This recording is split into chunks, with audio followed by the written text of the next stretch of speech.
Hi guys, I'm Rachael from Creators.ie and I'm here today with the ASAI, which is the Advertising Standards Authority for Ireland. We're going to talk about all things blogging, all things advertising, and just kind of get into the nitty-gritty of what it is that bloggers need to know about advertising in Ireland. So why don't you come with me and let's just see what they have to say.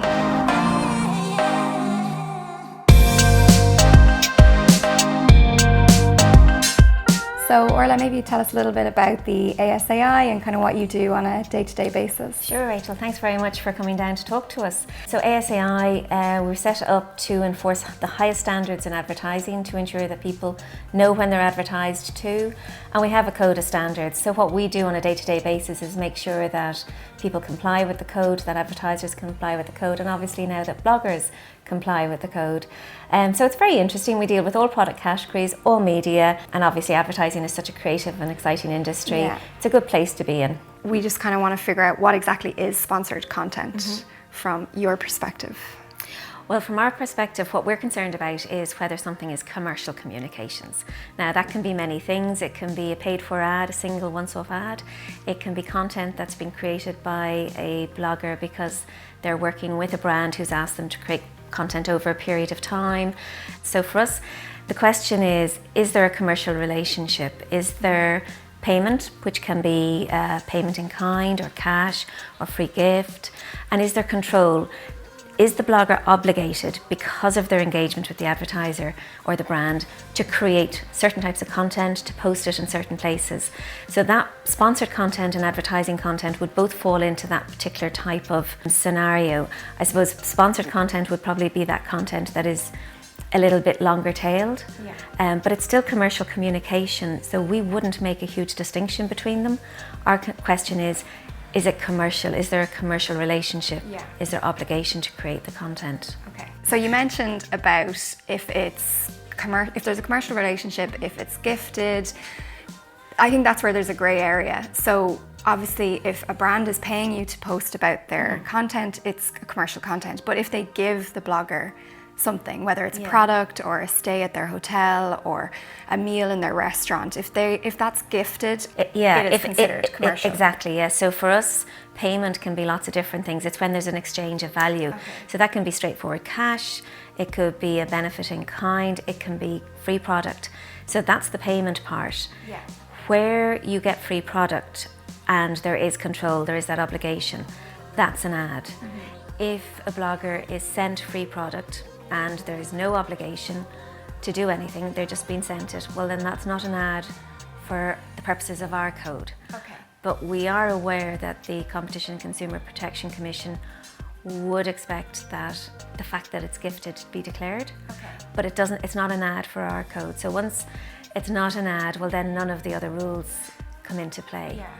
From our point of view, if it's only gifted and there's no contract or engagement with the advertiser otherwise, then you don't have to declare.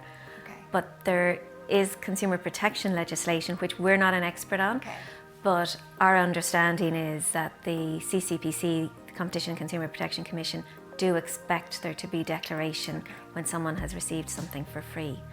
So hashtag gifted is very easy to say. Yeah.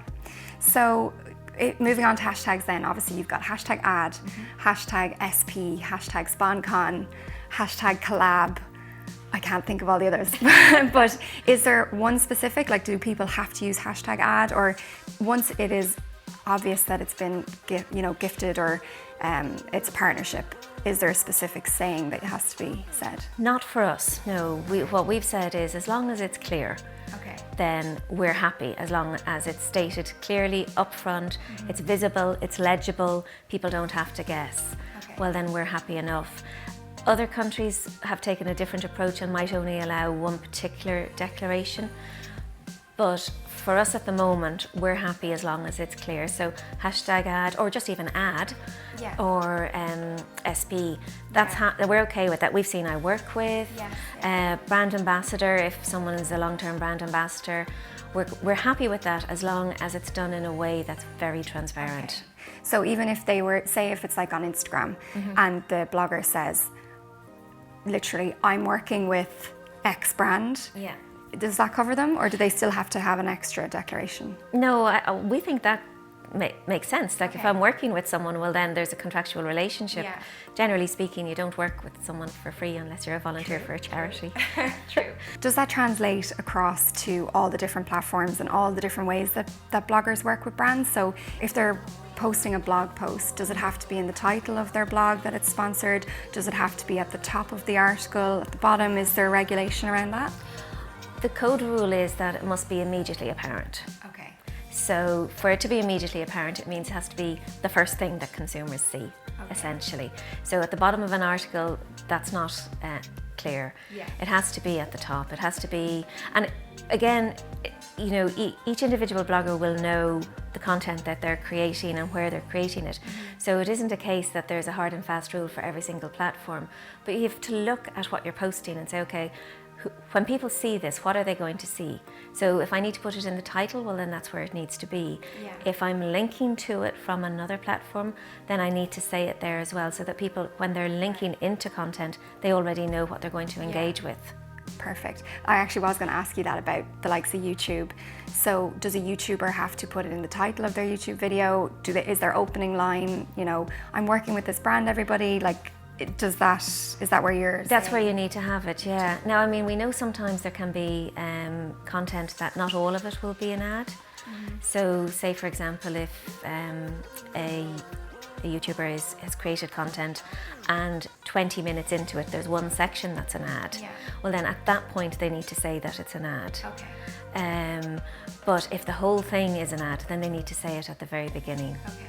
To make it clear. And it's not enough just to put it in the description, because you can't assume that someone is going to read the description. They mightn't. And if they do read the description, sometimes it'll be after you click on more, so it's not immediately apparent. So I think the main thing is to look at what's been created and think, is this visible? Is this clear? Is it legible? Yeah. You can't put it in font that nobody can read. Yeah. It has to be legible. Pop it into like white. Oh no, yeah, contrast is very important. Yeah. Is there any other text that is going to automatically go over it? So it's all those little things just to think about. Is it clear? Is it visible? Is it legible? Will anyone have a question about it? Yeah. Are there different rules for each platform? Is it the one standard advertising question over all of it? Or is there a different rule for Facebook, a different rule for Pinterest, Instagram? No, there's one rule for everything. So the code applies equally across all platforms. So the rule to be transparent is the same for all platforms. And I suppose one of the reasons why we don't have there is only one way to do it is to recognise that each platform is different and is a different way of communicating.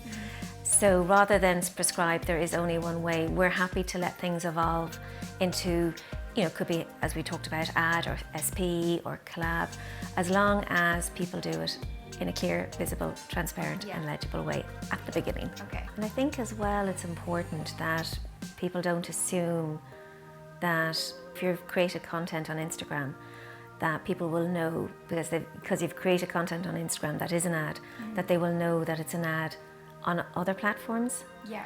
So wherever it's posted, it needs to be said again. Yeah. What happens when people break the rules? Are there repercussions now, or what should bloggers be sort of aware of and why this is important?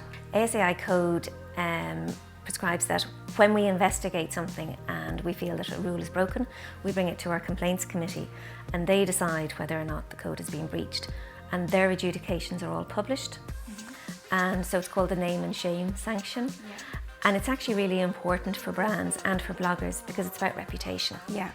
So if you are a blogger who has been found to have breached the code because you weren't clear that the content was advertising, that you've misled your followers, that is potentially damaging and has an impact on your reputation. And for bloggers, reputation is so important. And we've been saying this for the last 3 years. Even if the code didn't exist, it would be so important for bloggers to be transparent with their followers, because their followers are what keeps them going, I suppose, really. So it's about reputation. Yeah, absolutely. Cool. So would you say that the same rules apply to bloggers as they do to businesses? Yeah, absolutely. Essentially under the code, the ASAI rules, advertisers, brands have ultimate responsibility for the content that they cause to be created. So it's not necessarily what they actually write themselves, but also for what they engage with people to create. But everybody in the advertising ecosystem, in the value chain, has a responsibility. So brands have to make sure that when they're engaging with bloggers, that they set out very clearly what their expectations are, that everybody agrees that there's going to be transparency, that it's going to be declared as advertising, and that if there are other rules that need to be complied with, so for example, if it's, you have to be very careful around health claims, very careful around health claims for food. There are rules there. Okay. So brands need to make sure that they inform bloggers what they can say and what they cannot say. Okay. So we would always suggest to bloggers when they are engaging in a campaign with a brand is to ask, are there any product-specific rules that I need to be aware of so that I don't stray into an area that I shouldn't be going? That's really so it's to ask those questions. If you're being asked to make a claim that a product is great or does X, Y, and Z, to ask the brand, you do have the proof for this, don't you, that it does actually do this? Yeah. So it's that due diligence that both the brand and the blogger should carry out when they're starting their conversation about the content they're going to create. Yeah. If a blogger is partnering with a brand and the campaign ends and they still wanted to talk about the products or discuss certain elements of the campaign, but there's no obligation, they're not being paid to do it, is that still considered advertising? No, it is a tricky one actually. It is a tricky area because you've been asked to create content for a month, say, to post 4 times a week and to do certain things. That's what you've been paid to do, and that's the marketing communication. Challenge is when the campaign is over, and if content is continued to be created that isn't part of the campaign, consumers may well think that it is an ad, that it is an ad, because that's one of the things that we see. Consumers think that every brand mention means it's an ad, and it's not. So it is actually a challenge, and I suppose maybe it's something that bloggers can consider, sort of like saying, well, now saying it, the campaign's finished, but I like the product, so I'm going to continue talking about it. Yeah.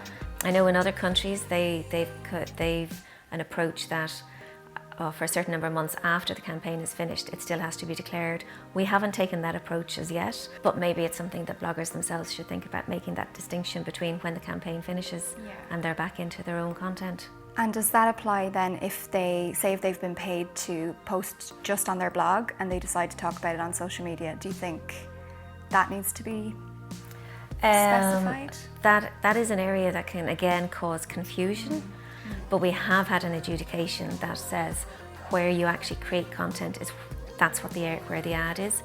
And if you go and create other content that is similar around the same event but you haven't been paid to do it, that's not an ad.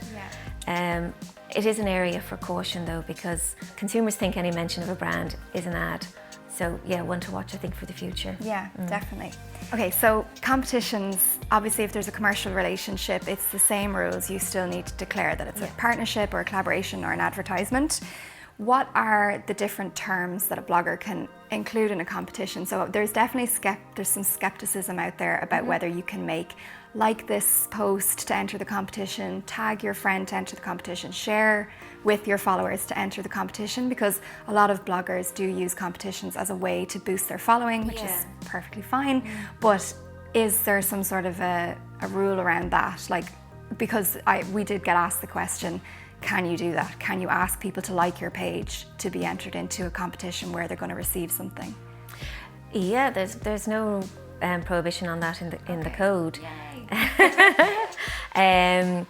I suppose you have to check the platform you're on and make sure that there's nothing in the platform T's and C's that might cut across that. But no, there's nothing in the code that would say you can't do that. You need to be careful with competitions that, if you've got a closing date, you have to have a closing date. So, tell people when they have to have it done by. You can't change the closing date unless there is something completely outside your control.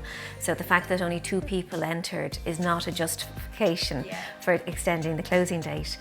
You need to know what the terms and conditions for your own competitions are. How are you going to award them? Is it a test of skill, or is someone going to judge it, or whatever it may be, to be very clear about what the parameters are. But there's no prohibition on bloggers running a competition themselves. in order to enhance their own following or to reward their own followers. Perfect, cool. That's good to get that cleared up. And is there any one information source out there that people can go and find information? So if bloggers want to know all of the T's and C's about advertising standards in Ireland, is there a place that they can go and find it specifically for bloggers? We have information on our website, ASAI.ie. So we have a frequently asked questions, we have a recognisability guidance note. There's also a podcast which covers some of the information.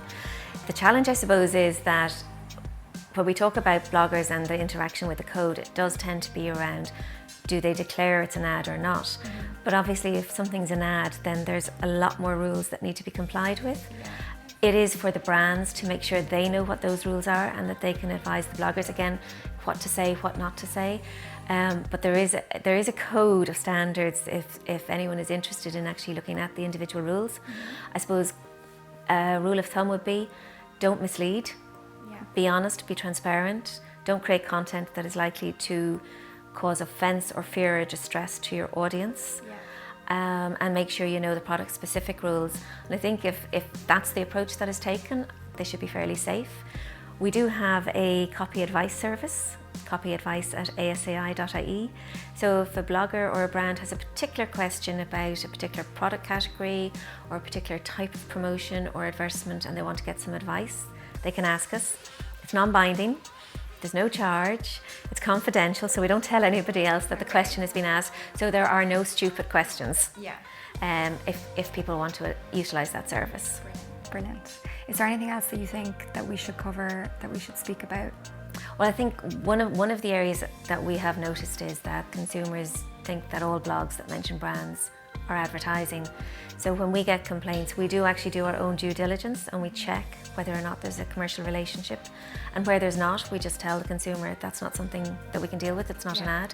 We're very careful in our engagement in this area. We do know that there's a lot of moving parts, that it's not as simple as sort of an advertisement in traditional media. So we do take care because we know it's very important to the brands and the bloggers that we don't cut across the organic content that they create. We don't want to do that. It's just where it's an advertisement that we step in. Brilliant, thank you so much, Orla. So I think we've all learned a lot today about the standards of advertising and bloggers and the do's and don'ts, and the main thing is just that everybody is consistent and clear, and if there's any sort of commercial relationship with the brands that bloggers are working with, they just need to state it and be transparent. So if you guys have any questions, you can jump across to us on Instagram. We're at Creators.ie, or you can email the ASAI at copyadvice@asai.ie. Thanks for watching, guys. See you again soon.